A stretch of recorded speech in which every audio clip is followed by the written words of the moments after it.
Welcome to not another webinar, Candid Executive Insights. I am your host, Jim Frawley. Thank you so much for joining us. I'm very excited for what we have for you today.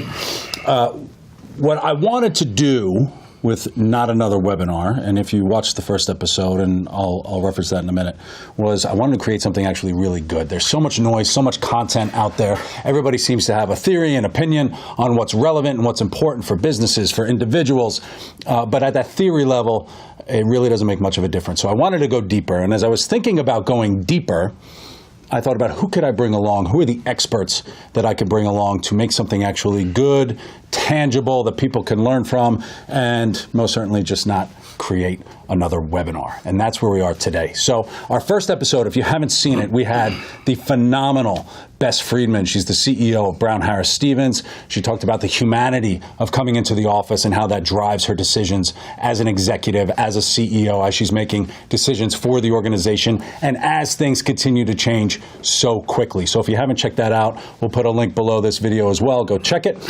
Today we have our second guest, Dr. Stephan Branch, CEO of World Trade Resource. He has a book coming out October 10th, Cultural Intelligence for the 21st Century. I am very excited to talk to him. Please welcome Dr. Stephan Branch. Welcome, Dr. Branch. I appreciate it, Jim. It's good to be here. It's good to be here. It's good to have you. Let's talk cultural intelligence. I want to frame it up very well for everybody tuning in. Cultural intelligence has a lot of subjective philosophies. People think they really understand it. We'll start right at the beginning. How are you defining cultural intelligence? Jim, I think cultural intelligence is the ability to communicate across cultures. What I'm finding today is a lot of folks that are in the diversity, equity, inclusion space like to refer to it as it's communicating in the U.S. with different ethnicities and racial populations, but that's not what it is. Cultural intelligence is the ability to, I think, impact and affect your business in a positive way when you're doing business in other countries. And there are certain cultural competencies that you can learn. I find a lot that people will say to me, isn't it personality? It's not personality.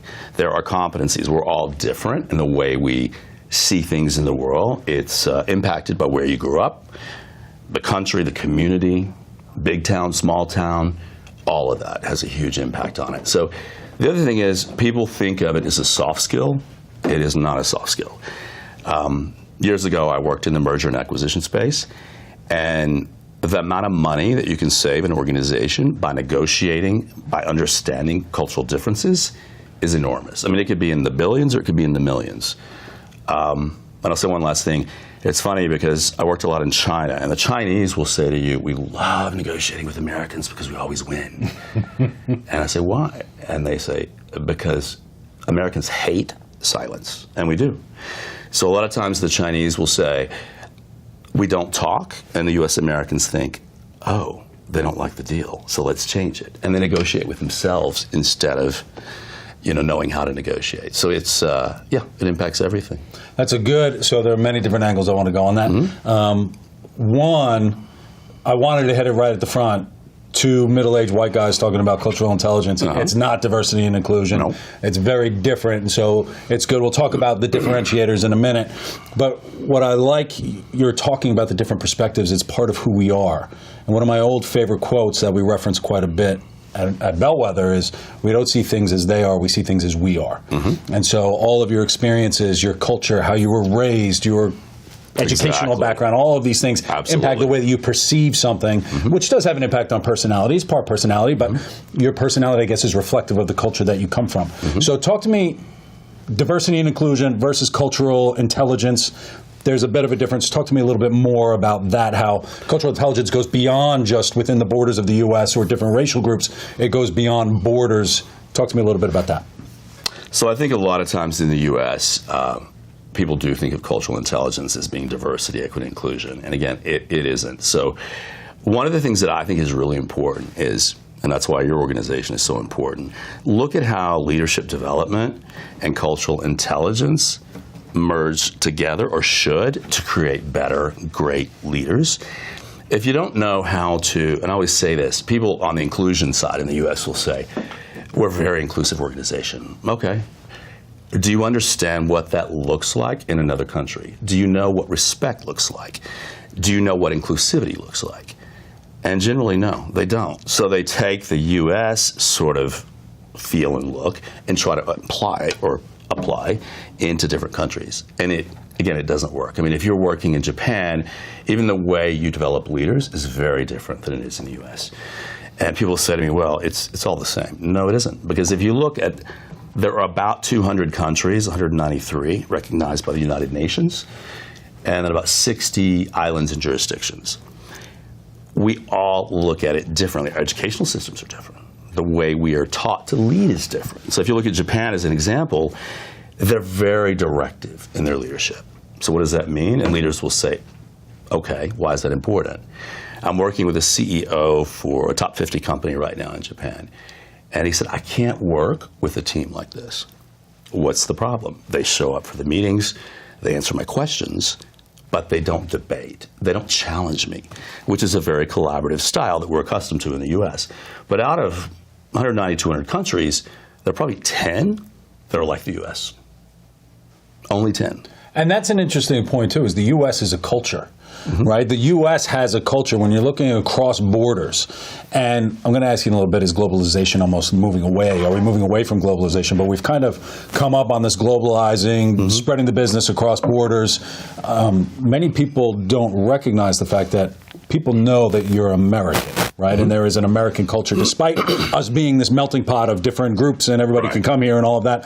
Talk to me about the U.S. culture. And is the U.S., over the last 60 years, since World War II, really, we were de facto the central place for business because the rest of the world was effectively rebuilding themselves. Is that slipping away, and do we need to build that capacity in the U.S. to understand these different cultures? So a couple of things. First, and most people don't know this, there are a lot of countries in Latin America, Canada, all over the Western Hemisphere. We need to refer to ourselves as U.S. Americans because if you're Latino and you live in Mexico City, you're an American. And people ask me, why do you say U.S. American? It's an identification of who you are and where you come from. And so that's a really important part of this. The part that I think isn't really, really important is we tend to look at, in this country, inclusion. We think of it as black and white. We think of it as sexuality, sexual orientation, and all of those things. What it really is understanding the different ethnicities. It's more about the ethnicity than it is about anything else. And so I will say I'll be frank, I have some middle-aged white guys like us that will say to me, how is it really different? And I say, okay, do you understand that a white person could be from Germany, they could be from South Africa, they could be from Mexico City. I have friends in Mexico City that look exactly like you. And I said, so why do you assume that all white people are the same? They've never even thought about it. We don't think about it, right? When we wake up in the morning, we don't say, okay, I'm this way because of this, and where I grew up, in the town, and how I was educated. But we need to. So going back to the leadership piece, which is really important for your business, directive versus a facilitative leadership is very different, right? So the CEO in Japan who said to me, I can't work like this, I said, you don't have to. But you need to know what to do. First of all, you have to give them permission to challenge you, to debate you, to contradict you, to bring that to the conversation. They're not taught that, ever. Not in their academic, not in the corporate community. So it starts by doing that. And then there's a space between facilitative and directive leadership, which is called inventive. So you invite them to come to the middle, and it sounds simple, it's not, but you ask them, bring questions. I want you to challenge me. I want you to debate. It's very effective, but most people don't recognize what's really happening. And hierarchical leadership versus collaborative, extremely different. Very different, yeah. And so talk to me a little bit about these competencies, because we think about hierarchical versus egalitarian. There's a scale. You've got some countries far to the right, some far to the left. From a tangible perspective, is there research that has to happen as you enter a new market, as you're working with somebody maybe across a border? Maybe you are opening an office in India, you're opening an office in South Korea or Australia. How does that manifest from a leadership perspective? How does an individual learn that going in? Yeah. So I think a lot of times it's funny when I have conversation with CHROs in the U.S., they literally will say to me, isn't it just personality? No, your personality doesn't change, I hope, unless there's an issue. When it comes to working with other cultures, to your point, it's a competency that you have to learn. And there are about 9 of those. And so a lot of people in the cultural coaching and training space are still using a model that was developed in 1955 by Dr. Gerda Hofstede, who's now deceased. He believed, as an anthropologist, and this is used across most cultural coaching and training companies. He believed in 1955 there were 30 cultural dimensions that affect the human condition. And out of those, there were 10 that were important to the business. It worked fine in the 50s, the 60s, the 70s, the 80s, just as we went into the 90s. You've got internet access, a global economy. It no longer works. And talking about inclusion, he assumed that everyone in the US thought the same. Everyone in Mexico thought the same, and so on. And we know that's not true. It was fine, again, as an anthropologist in 1955. And it's interesting because before his passing, we were developing a coaching solution, and I reached out to his institute in Helsinki. And I said, when is the last time you updated your information on China? He said, it hasn't changed since 1955. I said, how can you say that? It hasn't. I said, so you're looking at it as an anthropologist, not as a business person. I mean, if you've been to China, and I've been many times, and I lived in Shanghai, it changes year over year. Generational differences, it's fluid, it's not static. And so I think that's a really important piece. The other piece that we do a lot of work in is when you're looking at how do you negotiate contracts? People will say to me, oh, the Indians are so difficult. Why? Because they continue to negotiate even after the contract is signed. They're taught that.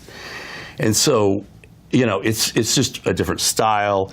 Major organizations can save a lot of money in understanding how to negotiate contracts and how it's different. There are 9 competencies that we look at. Relationship, communication, I'm not going to name them all, but those hierarchy, to your point, communication, time, and relationship are the 4 most important. A lot of times when I hear leaders say to me, literally, I hate it when people are late for a webinar. Why? Because you have to fill the airspace. That's very US American.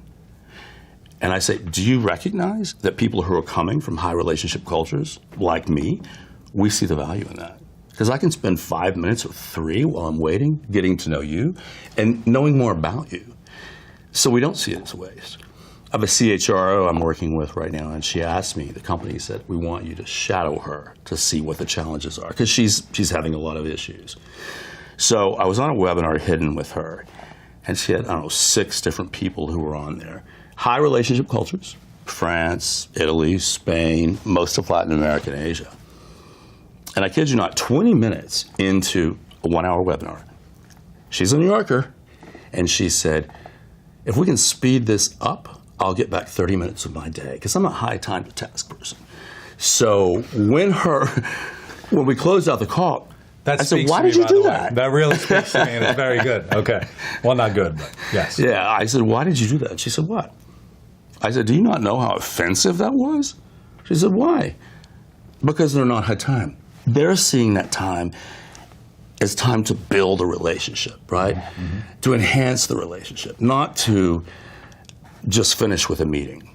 And so a lot of times I work with leaders who will say, well, Germans, US Americans, Scandinavians, that's pretty much it, like low relationship cultures. And they will say, I don't see the value. And what they don't recognize is trust equation, when you build credibility and respect. Mm-hmm. In many cultures, that's done through building the relationship. And if you don't make the time to do that, it's not going to happen. Now, as you look at 9 competencies, and somebody says, I don't see the value, right? There's value in each of the competencies. How do you measure value in this? Because as we're thinking about businesses, we're thinking about people. If I'm going to, get my ticks because a webinar is not starting 20 minutes after the time it was supposed to start, right. Making it real for an executive to say this is okay or recognizing it's okay. How do you measure the value of relationship time for 20 minutes at the beginning And is it driven by the people in the room, or is that something, because if I were to sit and hear that, executives could sit and hear that and say, all right, well, the first 15 minutes of every meeting, we're just going to be relationship based. But the U.S. is not a high relationship culture. So where's the balance, and how do you coach people to figure that out? So what I generally say to leaders is you need to either do one of two things. Build time in at the beginning, and most Germans will say, oh, I'm not going to do that. That's ridiculous. This is a waste of money. It's interesting. It's the same people, leaders, that in 3 months come back and it's a disaster. And they say to me, why isn't what I'm doing working? How much time have you spent building relationships? I'm working with a German leader right now, and she said, what do you mean? And I said, how much time are you spending getting to know Jim? Why would I do that? I don't care about Jim. Well, you need to. You need to show him that he's important as a person, not just an employee number.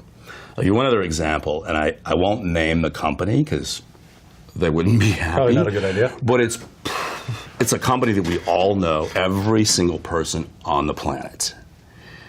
It's a tech-based company, right? And so I was having a conversation with the head of talent acquisition, and he said to me, I never believed in cultural intelligence and the applicability to the bottom line from a revenue perspective or whatever. And I said, so what changed your mind? He said, I just spent 6 months negotiating a new CFO. He said, as the head of talent acquisition, I have a huge staff, but I did it myself because it was important. He said, so at the end, I asked him, how did this process go? Did you enjoy it? Was it good? And he said, the man said, nope, didn't like it at all. Now he's shocked because he's the head of talent acquisition for a top 10 company. He said, why? He said, because of you. And he said, what did I do? We've been talking 6 months, not one time did you make any effort to know me as a person. You didn't ask about my family, my wife, nothing. This is the kicker. He said, I wasn't sure I wanted to be part of an organization that just treated me like a number. And he's already signed the contract, and he said, and I'm still not. So it affects every part of your business, the supply chain, the way you negotiate. We have top 50 organization that will save hundreds of millions of dollars knowing how to negotiate with a different culture. The skills are different. And so the competencies, you can apply them to any culture, but you have to first recognize what those are. And not, what I find a lot of times is people will say, is it really that different? Yeah, it is. And so you measure them in savings from supply chain, mergers and acquisitions, the time and amount that people place on teams and collaboration. It affects every single part of the business. And it's situational, right? So one of the things that I would, I guess, recognize is that high relationship, low relationship, both can be good based on context. Right? Obviously, you want to get to know people, and it's just generally probably a good human practice and everything else. But there are some situations where low relationship is the way to do it. You're presenting to a certain board of directors where it's more about just give us the bottom line and we just want to know. Yes. So it really is situational based, and having this awareness of what you're walking into in order to do it appropriately. Huge. So I have a company right now in New York City, and the woman I work with is a New Yorker, which typically, as you know, New Yorkers are not high relationship people. What does that mean? People don't get it. It means that we only recognize the need for a relationship based on a business need. That's it. I will develop a relationship with you if you have a business need for the moment. Don't think I'm going to continue that relationship once that goes away, right? And so this particular... Now I know why I don't have friends. This is why I don't have friends. Okay. So 2 examples of that. I'm working with a leader right now, a major, let's say this without naming the company. It's an auction house, right? And they have all kinds of different folks that they represent, and high-profile individual, people of color and different ethnicities. And so when she took over the leadership of the diversity, equity, inclusion, they asked me to coach her. So the second session, I said, so how did your meeting go? Because she'd gone to Vienna, and she was meeting with Austrians and Germans, and she didn't go well at all. I said, talk to me. What happened? I said, well, I'm a high relationship person. Yes. And she said, so the first 20, 30 minutes, I was trying to build that relationship. And she said, frankly, they were extremely dismissive and disrespectful, and I was angry. So about 40 minutes into the meeting, I said, okay, here's what I'm here for. You're not performing. Here are the metrics. What do we do about it? And they said, oh, okay, now we actually have something to talk about. And I said, so do you understand what happened? And she said, yeah, I thought I would need to spend time on building the relationship. And they were feeling none of that. So it's a competency, again, that applies to any situation. It's not that difficult. I mean, and the other thing to remember is from an inclusivity perspective, just because you're a New Yorker or just because you come from the U.S. doesn't mean you're low relationship. I don't track culturally as a profile at all with U.S. Americans. But you've lived around the world, so I feel it's when you do that, and I've lived on 5 continents, working over 50 countries, and so that affects the way that you think about the world from a global perspective.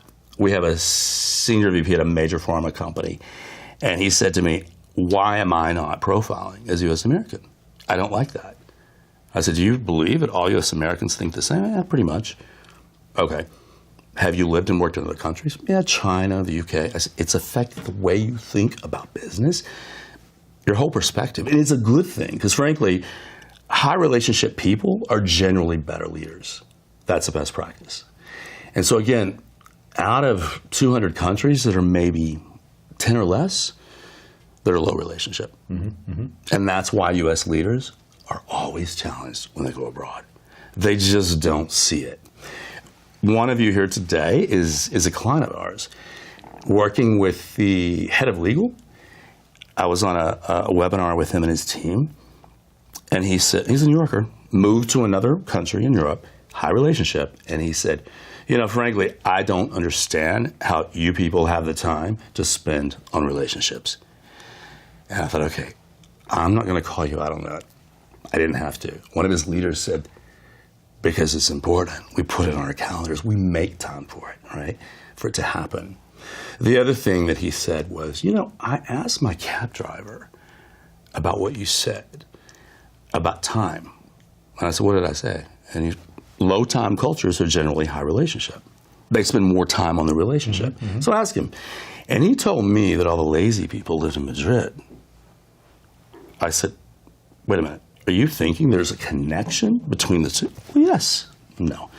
High relationship cultures will spend more time. They'll work more hours because they see the benefit of it. Yeah, there's a huge impact. One last thing I'll say, that I don't think most businesses recognize this, and it's just at the forefront right now. It's something I talk about in my book. It's when you think about the sort of amount of time that you invest and the return on the investment, think about it like this. Go to any U.S. American meeting, and if there are 5 topics on the agenda, I guarantee you they won't get to more than 3. Why? They're posturing and building their credibility in that meeting. And every time I coach a leader from somewhere else, they say to me, why do U.S. Americans spend so much time talking about themselves in meetings and going on and on and on? Because that's how they build their brand. That's how they build their relationship. High relationship cultures don't do that. They're actually much more effective. They build a relationship outside of the meeting. So they will actually complete more in the context of their meeting. They're more efficient. And so it's almost like a stereotype, right? People think it's not a good investment and it will pay off. Doesn't matter if it's supply chain management or effective leadership or negotiating contracts or any of that. I don't know if you've ever seen Ted Lasso, but there was an episode in Ted Lasso where they were in the middle of a match and nobody was talking about what was going on, and someone, I guess he was Dutch, just stood up, but everyone else, and he was very direct to each person. Everyone was shocked that he said it, but then they appreciated how direct he was because they recognized that he was just trying to be helpful in that direct way rather than talking around. And I feel like as we're interacting on a business level and just what drives decisions and processes, I remember a client, biopharma, I had to go to Switzerland, and the people in Switzerland told me, they said, what drives us nuts about the Americans is they only care about the end result and the ROI. That's true. We make watches. And so we know if the watch is made properly, it will tell you the right time, which is the end result. So we care about the process. And there was massive disconnect across the board. And I guess that will lead to my next question is biases, assumptions as we go in. Like I think one big assumption would be that the U.S. is the global business leader and people should follow us is probably a big assumption. What are some assumptions that people have going into these types of discussions or operating principles that they should be aware of? So a couple of things. Even top 50 organizations, when I've been behind closed doors, they will always say, if they want to do business with us, they'll do it our way. So I say to them, okay, the way you think is driven from where you grew up, as you said. It's your community, it's your school, it's your parents, it's your family, it's your value system. How long would it take me to change your values, the way you think about the world and your perspective? I venture to say I probably couldn't do it, right? Short of some torture or something. Okay, right? So you can't do that. You can't do that. That's not one of the competencies. No, you can't do that. You have to understand where you're going into a different culture. There are competencies you need to learn so you can flex, which is what we call it. A lot of times, and it's funny because U.S. Americans in particular, and I'll say this as one, they will say, oh, you're asking me to change who I am. My identity is very important. No, we're not. We're asking you to develop a competency that you can take and you can flex when you need to for better business results. So in your space, in leadership, one of the things we see a lot of is people don't understand the way you give critical feedback to someone is very different in the Netherlands than it is in Japan or in Mexico. Extremely different. It's also different when you're giving positive feedback. So as an example, if you go to a German and you say, Jim, you did a great job on that project, they're not going to like it. They're going to think you're just being very superficial. What they expect is, Jim, you did a great job on that project because of the metrics that you came with. It had a huge financial impact. So it's, it's and I like the term flex. It's basically like adapting while you're in motion, doing those, adapting in motion. I want to pivot to the business case of this because we've got great examples, great case studies. How do you measure the ROI of this? And then we'll talk a little bit about the book. But how do you measure the ROI of basically changing behavior based on context? How can you measure that? And I'm sure you've got data and everything else on it, but talk to me a little bit about that. So a couple of things. If you're looking at mergers and acquisitions, most organizations, until you show them what you can save by understanding how to negotiate in a different culture. So as I said, that could be billions of dollars, and I'm not exaggerating, in contract negotiation. We have a company right now that's a top 50 organization. They've saved hundreds of millions in their supply chain by understanding how do we negotiate with Indians? How do we negotiate with the Chinese? So there's the M&A piece, there's the supply chain management piece, and then there's just the cost of failed leaders, right? I have a leader right now that I think you'll find this interesting. So she grew up in Algeria, speaking fluent French. Major pharmaceutical company she went to work for. They moved her to Paris. She was there 10 years. They offered her a position in Montreal. And when she came to me, she was working with a different pharma company. And I knew from her profile she'd had an issue. So the first thing I said is, what happened to you in Montreal? What was so bad? And she said, it was absolutely the worst time of my life. I said, so if you could tell me in one sentence what happened, and I've never forgotten it because I loved it so much. She said, I didn't take the time to build a credit in the bank before I tried to cash it in. I said, so you didn't build relationships. Why? And she said, well, the French are very hierarchical, which is true. So my title and position would have been enough. And she said, I thought I had other business needs, and I assumed the Québécois were the same as the French. They're not. They're completely different. So 6 months in, when I needed them to work with me, they worked against me. They didn't respect me because remember the trust equation? She didn't take the time to build the credibility, the respect of those people. It was a failed assignment. It cost the company a lot of money, and she left because it was such a miserable experience. And I said, why didn't you though? Why didn't you? And she said, I assumed Québécois, French, same. But they're not, because the Canadians are more like the Americans. They're very egalitarian. But they're high relationship. So, yeah, it's understanding. I mean, this is like a massive puzzle as you're going into any particular situation. But not really. If you understand the 9, you can apply them. And that's one of the things that I sort of get irritated with cultural companies because they create this mysticism. They're like, oh, we'll unpack it for you because you can't do that on your own. And we're going to charge you a whole lot of money to do it. If you understand the 9 competencies, you can apply those to any situation. You really can. And so your 9 competencies, I imagine they're broken out in the book. So let's talk a little bit about the book. Okay. All right, Cultural Intelligence in the 21st Century. Why'd you write it? What brought it about? Obviously, this is your business, but talk to me about that. So a couple of things. I had the luxury, privilege, blessing, whatever, growing up with a mother who, and I say this in the book, I really, it took me years to figure out how she did it, but she did.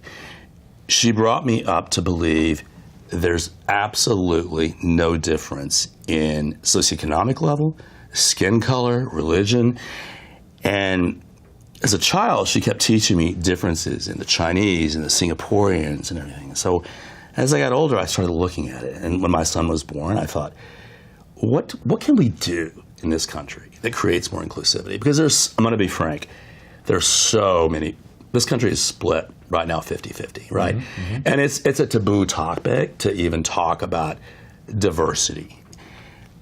And a lot of the C-suite, even in top 50, they don't want to talk about it, right? They see it as a dirty word.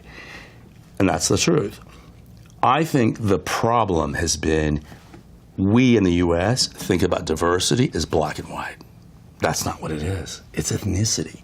It's different cultural differences. And we have the head of diversity, equity, inclusion, top 10 company. She's Puerto Rican. She actually wrote a chapter in the book for me, as you did, by the way. I did, yes. Thank you. Thank you. Yes. And so she talks about, as a Puerto Rican, as a woman of color, growing up in New York, how her experience had to be different. And she said, the first company I worked for, I had this amazing mentor. And she gave me the playbook, because there is one, right, for corporate America. And she said, what I realized, I can't do the same playbook, because I'm not white. I'm Puerto Rican. And so it has to do with understanding, I believe, a person's ethnicity. And my son is half Asian, Filipino, and so I started, to your point, looking at how do we attack this? How do we really get people to start understanding this, right? And I think it starts there. It's about understanding that everyone has a different experience, right?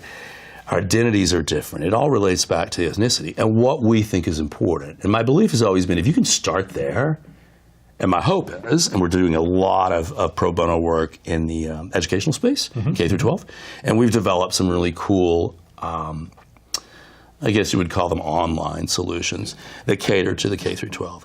And so it starts with understanding that. It isn't a black and white or brown conversation at all. The other thing I would say is, and any corporation will tell you this, no one in Europe or Asia wants to talk about diversity. They don't think it applies. They say, oh, that's a U.S. American problem. We recognize it. It's a challenge. So for the Dutch, they will say to you, we don't have a problem. Well, no, you don't, because most people are white there. So understand the differences in the ethnicity part of it. Yeah. Yeah. And it's interesting that you bring all that up. So the book, the chapter that I wrote in the book is on Ireland. Yeah. And how the idea of Brexit bringing the North and the Ireland together, but what does it mean to be Irish? And when you think about a typical Irish person from an Irish American perspective, you think about the orange hair and the freckles and the white and everything else. But what it means to be Irish is fundamentally different because it goes so much further than skin color. It's there's a religious aspect, there's a political aspect, significant political aspect. There's a migrant aspect too, people coming up from Africa, and the whole profile of what it means to be Irish is really changing. In the U.S., do you think our diversity challenge is because we have such a black and white problem? Is it based on our slavery history and what's been going on so much? And when you take a look at the board of directors at many organizations, it's just a bunch of white guys, and maybe there's a female who's like chief legal counsel or something. And so there's a visual kind of, I can see the difference. Are we just not paying enough attention to go deeper than just surface level, I need to see the difference? Or where's the investment beyond that? So your chapter was amazing, by the way. And it talks about, you talk about in there the reunification of Northern Ireland and Ireland. What would that mean from a cultural perspective? And I'll say this, I'm half Irish, and this is not why I would say this. Out of all the continents and the countries that I've worked and lived in, it's my favorite. And people will say, why? Because mostly white people. Has nothing to do with it. It's cultural. Northern Ireland is nothing, as you know, like Ireland. Yeah. Nothing like it. And so when you think about what the reunification of the two would do, I think a lot of people oversimplify the differences, and I know you know this. Imagine, and I'm not saying it's not a good thing, but imagine everyone's focused on GDP and the economics side of reunification. What I think they really should be focused on is the cultural piece. Mm-hmm. There's a huge cultural clash, and it's not just about religious differences. It's everything. So a lot of you know the history, and so mm-hmm. Ireland is very high relationship, which I love. I profile perfectly with that culture, and it took me a while to figure out. Every time I would go, why am I so happy here? Why do I love it here? And I started looking at my culture, my profile, and I thought, okay, that makes sense. You know, it's a country that actually feels more like a Latin American country. It's high relationship. It's warm. It's embracing to different ethnicities and people. And I know you know this. A lot of organizations will choose to set up centers of excellence or headquarters there, or regional headquarters, because you've got this amazing multicultural, multilingual population. Mm-hmm. And they just do. They embrace people from all over the world, which is unusual, frankly. I mean, Costa Rica is that way, but there aren't a lot of cultures that really, I mean, I don't even think we're one. We say we do. We say we do. We say we do. We are a melting pot. You know, the question I get when I speak and do keynotes or whatever, people say to me, what's the most difficult culture you've worked in? The U.S. And I said, what do you mean? Why? I believe it's a culture of contradictions. So when I work with leaders, they'll say, you know, the U.S. Americans have this reputation of being so friendly and we are. And some of my European friends will say to me behind closed doors, when you meet an American, a U.S. American, they'll tell you their whole life in 5 minutes, right? Yeah. So what happens is people think, oh, you're high relationship, Jim. No. It just means because we're friendly, that doesn't mean that we're high relationship. I have a German friend, and he and his wife and 2 kids came to the U.S. for 5.5 years. And I was having dinner with him in Munich, and he said, I have to ask you a question. I don't want you to take it personally. He said, we were in the U.S. 5.5 years. They were in Texas. And he said, I thought we built great relationships, right? We had friends, we had people over, our kids did play dates, we traveled together. He said, now that we're back in Germany, nothing. What did we do wrong? I said, you didn't do anything wrong. He said, look, Germans are not high relationship. No. Mm-hmm. He said, but when we build a relationship, we see it as forever pretty much, yes. Right? Yes. And he says, I need to understand this. I need to understand how that affects the business. And you made the point. We build a relationship on a need. There's a business need. Yep. When that need goes away, I don't need to know you. We have a CEO of a major French company, and it's funny because he came to, they're in Boston, and he said, you know, I speak 7 languages. He said, I've lived all over the world. I have multiple degrees. He said, I'm a confident man. He said, so when I arrived at the headquarters in Boston, he said, I was so excited because I didn't know anyone there, except for one person who I had built a relationship with 4 years prior. He said, so I looked him up online. I said, okay, he's free at 12. So he went to his office, knocked on the door, and he said, hey, Jim. He said, the guy looked up from his glasses and said, did we have an appointment? And he walked out. He said, why did that make me feel so bad? Mm-hmm. He's French. They're high relationship. So he was hurt. He was insulted. Yeah, I mean, yeah. So as we think, and we're about to go to questions in a minute. So if you have questions on the stream, type them in. I'm going to ask you one final question before we go to the questions. A lot of the benefit is ultimately realized through individual behavior. Mm-hmm.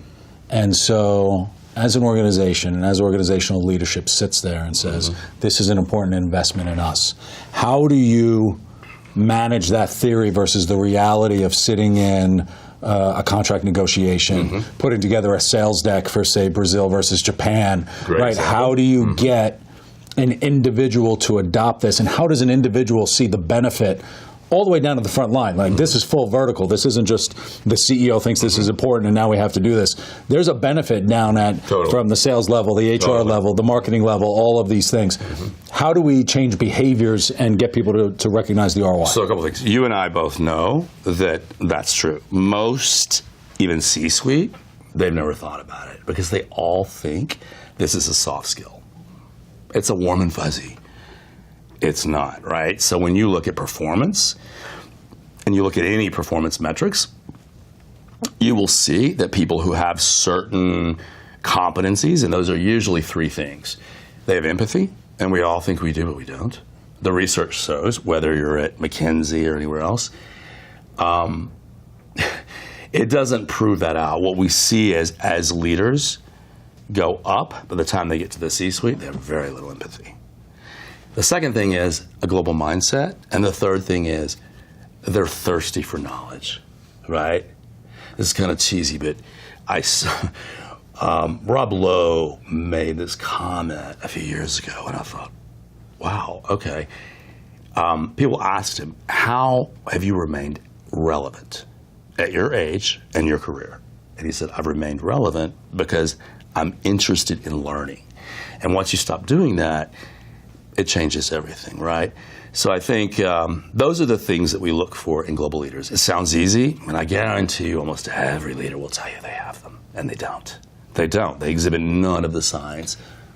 I love the relevance question is so important right now, especially with AI disrupting everything. We've got people being tossed out of companies, and we're redoing, people strategies, and how do we actually think about all of these types of things, and the curiosity aspect of being interested in other people and other cultures is it's almost your kind of personal manifesto to keep yourself relevant.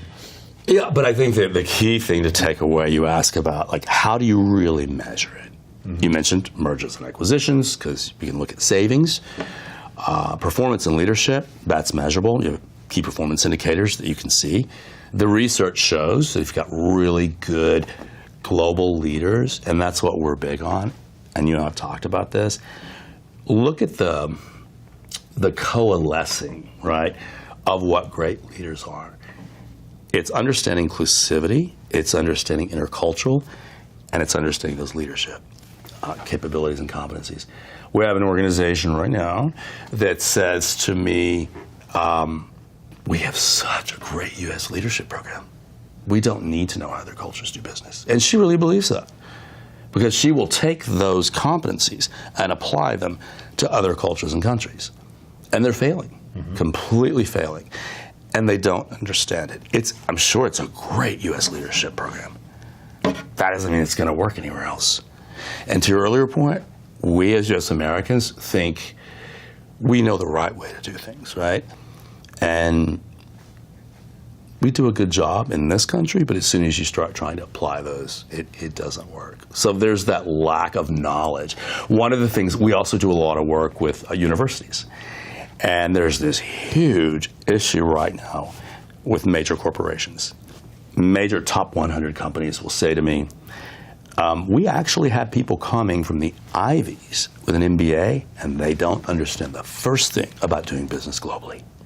So we work with a lot of universities to develop curriculum to help them understand how that's going to affect the business. What's interesting is the corporates don't want to pay for it, and the universities sort of don't see it as their job either. But it's, my son has just gone through the college application process. And one of the things we noticed, it's no longer about IQ and EQ, it's all about CQ. Cultural quotient, cultural intelligence. Why? They finally have woken up and they realize if we really want to understand inclusivity and how people can come together to work, we have to have a heightened sense of CQ. And I think from a university perspective, too, that's a question of relevance. Because in the professors I speak to and the programs they have, they'll, kind of behind closed doors say, our kids aren't ready. They go out into the real world, they come back, and they say, this isn't the way that it's supposed to be. The executives aren't thinking about things the way that I was taught to think about things. It's a harsh reality, and it seems like they're starting to catch up. Baby steps, right? I don't think they yet recognize the true impact that's needed. I think that a lot of times I'll work with companies and they'll say, oh, we've got a great culture. It's very diverse. Okay, and what are you doing, though, to understand inclusivity? Well, what do you mean? We have people of color. We have people from everywhere. Actually, that creates a bigger challenge because everyone thinks differently. You have different values. And so one of the companies that I work with, I remember the first time I went with them, we sat in a boardroom. And the reason they asked me to come in was because they were having all kinds of issues with their leadership team. And they thought there were personality differences. But when I sat down at the table, you had German, you had French, you had Italian, completely different cultures. That was the conflict. But they didn't think about it in those terms. So I think, when you look at the way you see the ROI, it can be anything, as you said, from supply chain management. It can be leadership. It can be the performance of the team. That same person I mentioned a few minutes ago from New York that went to Spain, and he said he didn't understand the relationship piece. And his person said, well, because it's important. He actually told me in our one-on-one coachings, he said, I just think it's a waste of time. I'm not going to do it. Well, guess what? 3 months later, the whole team is a mess. So they're asking me to come back in to figure out what's not working. So when I sat down with him, I said, so do you still think the relationship piece isn't a good idea? He's like, okay, if I have to do it, tell me how. I'll tell you, I'll listen today. That's it, fine. Dr. Stephan Branch, CEO of World Trade Resource. The book is coming out October 10th, Cultural Intelligence for the 21st Century. Do we have questions? Oh, we have a lot of questions. All right, let's see. Go ahead, you want to read it? Yeah. Beyond leadership, how do the front lines employees within an organization embrace cultural intelligence, and how does it benefit them? I actually have a great example. So this particular company, it's a household name as well, but they're in the manufacturing space. And I actually loved this when she said this to me. And she wanted to write a chapter, and her company wouldn't let her because there's a lot of legal stuff that has to happen. But I talk about it in the book. She said, I spent 5 years trying to build inclusivity, probably hundreds of millions of dollars, flying around the world, having conferences, sending all of our employees to different places. And she said, what I finally saw after 5 years, that our model doesn't work. So in the US, we lack, and pretty much every consultant that works in the diversity space will tell you, and they have a hidden agenda. They will say to you, well, you start with the middle of the organization. Why do they say that? Because you're going to spend way more money. Training, consulting, you're spin. It's a very US-centric way to look at this. First of all, it won't work in a hierarchical culture. So what we know, which is 190 probably the 200 countries. And so what we know is that whole middle first, it doesn't work. And companies will spend so much money. So what does work? First of all, you have to start at the top. And generally, we recommend that any leadership team in the C-suite, they have their elevator speech. What do you believe about inclusivity, and why is it important to you? 30 seconds. Yeah. And then take that, you cascade, because in high relationship and hierarchical cultures, your leaders are not going to listen to anything unless it comes from the top. That's right. And then on the bottom, you take scalable digital solutions. And that's not a sales pitch. It's scalable, the least probably costly thing you can do. And you squeeze. Whether it's a cookie or a sandwich, however you want to look at it, it's squeezing the middle top down, bottom up, not middle first. And it's funny, I'm working with, was recently with a DEIB leader from a major Dutch company. She's from the Midwest and white, and she couldn't get her head around it because she didn't understand other cultures and the way they think. We have another Dutch company is, as you would know, very low relationship. Now they're coming and saying, we're in all these high relationship cultures. We don't even know. We're going to have to pivot our entire organizational culture to become high relationship. A couple of things are going on that I think you we've had this conversation. So if you think about the impact on the organization from a money perspective, financial perspective, a lot of people say to me, yeah, can you really measure it? Yes, you can. ESG, environmental, social, and governance, We've all been focused on the E and the G. So now organizations are really focused on the S. Why? Why do they care? Even people who don't care about diversity have suddenly opened their eyes.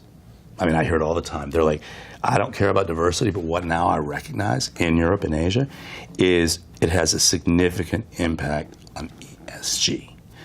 The higher the ESG rating, the higher the employee engagement. More importantly, as a business person, the higher the share prices and the valuation is of the organization. I work with tons of private investment companies here in New York, and they recognize it. So what's shifted? What happened?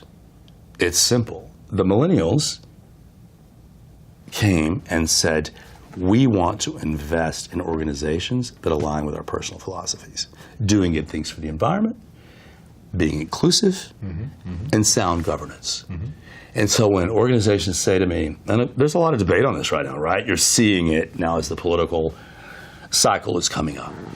And there's this huge, people trying to say, oh, ESG is, it's not important. It actually doesn't matter what you think. From a business perspective, I don't care what you think. Who cares?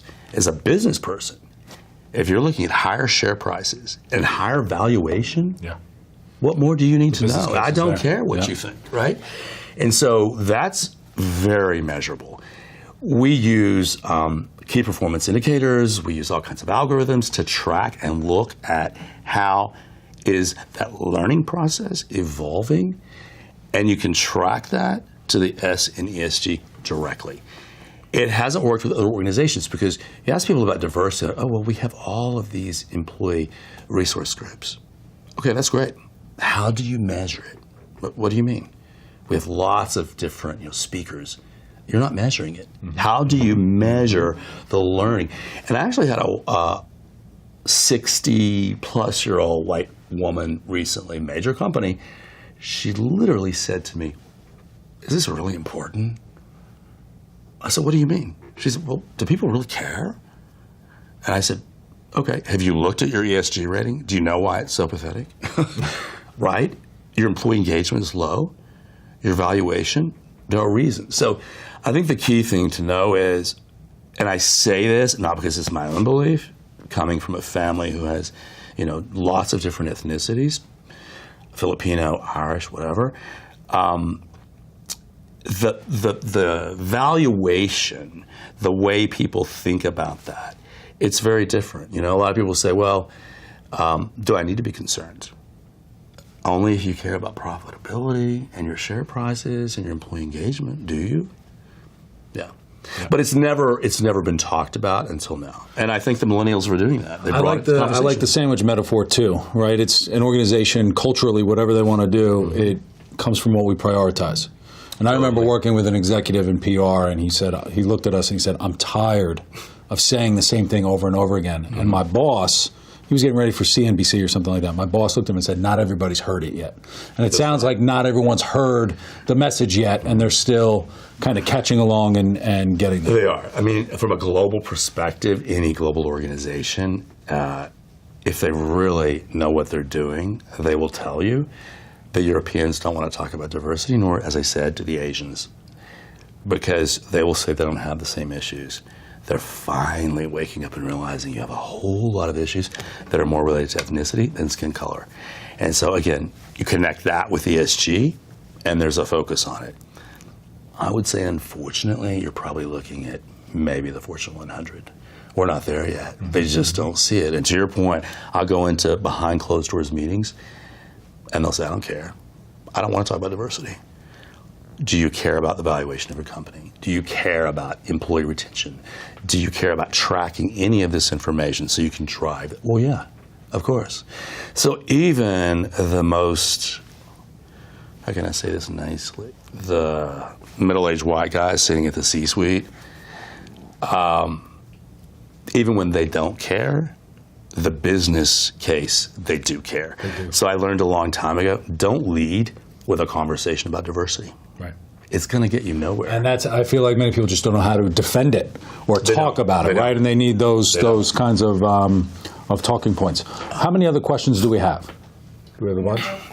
All right, what's the one that you got?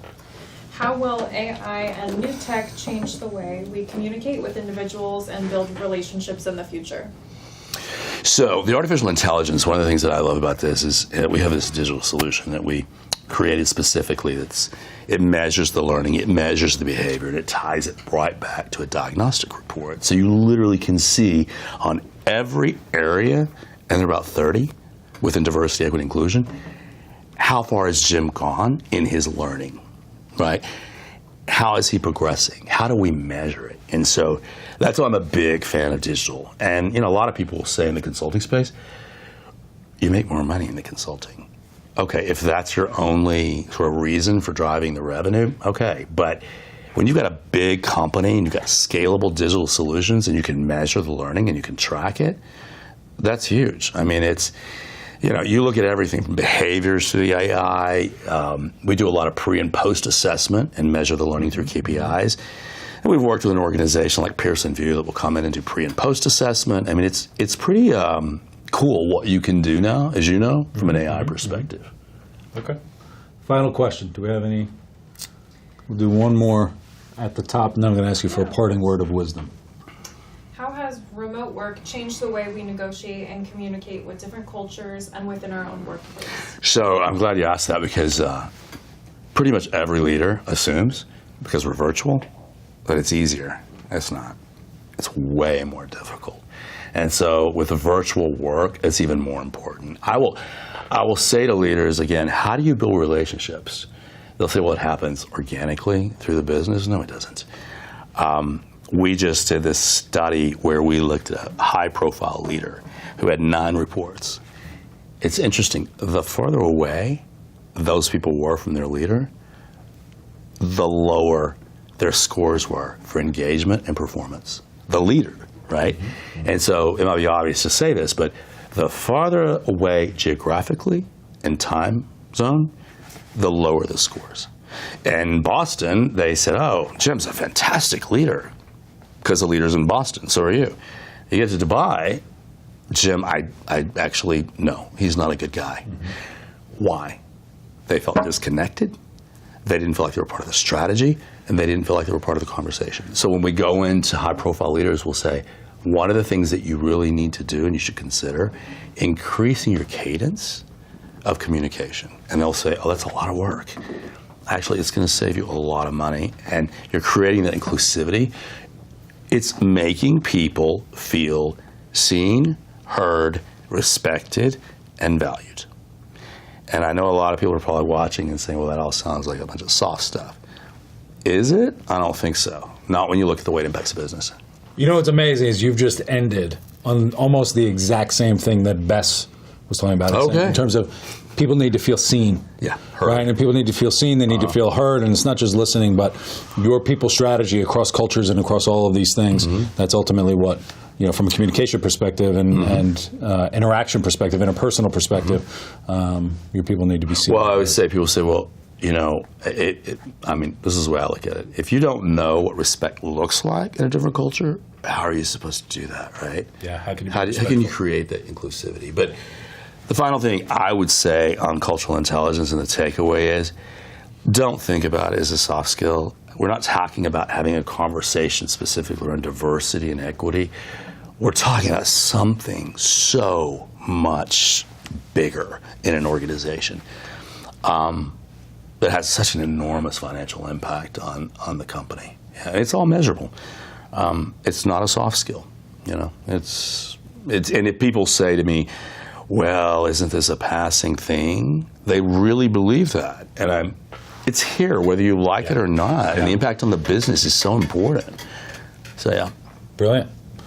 I hope this was valuable. Sorry we didn't get to all the questions, but Dr. Stephan Branch, get the book when it comes out in October, Cultural Intelligence for the 21st Century. I know at least one chapter is very, very good. Yours. Yes, that's right. I will take full credit for that. Thank you so much for being here. I appreciate it. This is very helpful. Not another webinar, Candid Executive Insights. This is real, really good stuff. And as you're thinking about your business or as you're thinking about how you interact in the office, this is a good landing spot for where you could focus, especially as you're thinking about initiatives for the coming year. So thank you, as always, for tuning in. Stay tuned for our next episode coming up. More info on that shortly. But as always, I appreciate everybody's time and sharing your time with us. So thank you, and have a great week. Thank you.